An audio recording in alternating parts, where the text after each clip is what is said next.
Fixed പല്ലുകൾ permanent ആണോ?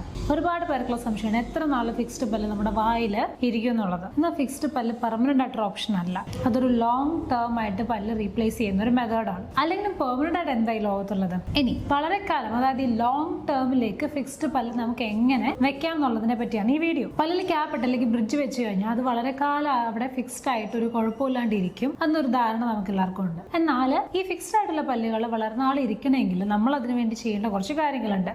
ശരിയായ രീതിയിലുള്ള ബ്രഷിംഗ്, പല്ലിനെയും ക്യാപ്പിന്റെ ഇടയ്ക്ക് ഫ്ലോസ് ചെയ്യുന്നത്. ഇനി ഫ്ലോസ് ഉപയോഗിക്കാൻ പറ്റാത്ത ഏരിയകളാണെങ്കിൽ, അല്ലെങ്കിൽ അതിൽ കൂടുതൽ സ്പേസ് ഉള്ള ഏരിയകളിലാണെങ്കിൽ ബ്രിഡ്ജിന്റെ അടിഭാഗങ്ങളിൽ ഇങ്ങനെയൊക്കെയുള്ള ഏരിയകളിൽ ഇന്റർഡെന്റൽ ബ്രഷ് ഉപയോഗിക്കുന്നത്. ഇനി ഇതൊക്കെ ചെയ്യാൻ മടിയുള്ളവർക്ക് വാട്ടർ ഫ്ലോസർ പോലുള്ള ഇലക്ട്രിക് ഫ്ലോസിംഗ് ടെക്നിക്കുകൾ ഉപയോഗിക്കുന്നത്. 6 മാസം കൂടുമ്പോൾ നിങ്ങൾ ഡെന്റിസ്റ്റിനെ പോയി കണ്ട ഒരു പ്രൊഫഷണൽ ക്ലീനിങ് ചെയ്യുന്നത്. 2 വശത്തും വെച്ച് ആഹാരം കഴിക്കാൻ ശ്രമിക്കുന്നത്. ഇനി ഇംപ്ലാന്റിന്റെ മുകളിൽ വെച്ച ക്രൗൺ ആണെങ്കിൽ അത് ചെറുതായിട്ട് ലൂസ് ആവുന്ന തോന്നുമ്പോൾ തന്നെ പോയി നിങ്ങളുടെ ഡോക്ടറെ കണ്ടിട്ട് അത് ടൈറ്റൻ ചെയ്യുന്നത്. സ്മോക്കിംഗ് പോലുള്ള ദുശീലങ്ങൾ ഒഴിവാക്കുന്നതും ഒക്കെ നമ്മുടെ മോണയുടെയും ക്യാപ്പ് ഇട്ട് വെച്ച പല്ലിന്റെയും ഒക്കെ ആരോഗ്യത്തിന് ഒരുപാട് സഹായിക്കും. ഇങ്ങനെയൊക്കെ ചെയ്യുന്നതിലൂടെ നമ്മുടെ ബ്രിഡ്ജിന്റെയും ക്യാപ്പിന്റെയും ഒക്കെ ലോഞ്ചിറ്റി കൂട്ടാനും അതോടൊപ്പം നമ്മുടെ പല്ലിനെയും മോണേനെയും നല്ല രീതിക്ക് ഹെൽത്തി ആയിട്ട് വെക്കാനായിട്ടും സാധിക്കും. ഇനി ഇതേപ്പറ്റി എന്തെങ്കിലും സംശയങ്ങൾ ഉണ്ടെങ്കിൽ താഴെ കമന്റ് ബോക്സിൽ മെൻഷൻ ചെയ്യുക. വീഡിയോ ഇഷ്ടപ്പെട്ടെങ്കിൽ ലൈക്ക് ചെയ്യുക, സബ്സ്ക്രൈബ് ചെയ്യുക. താങ്ക്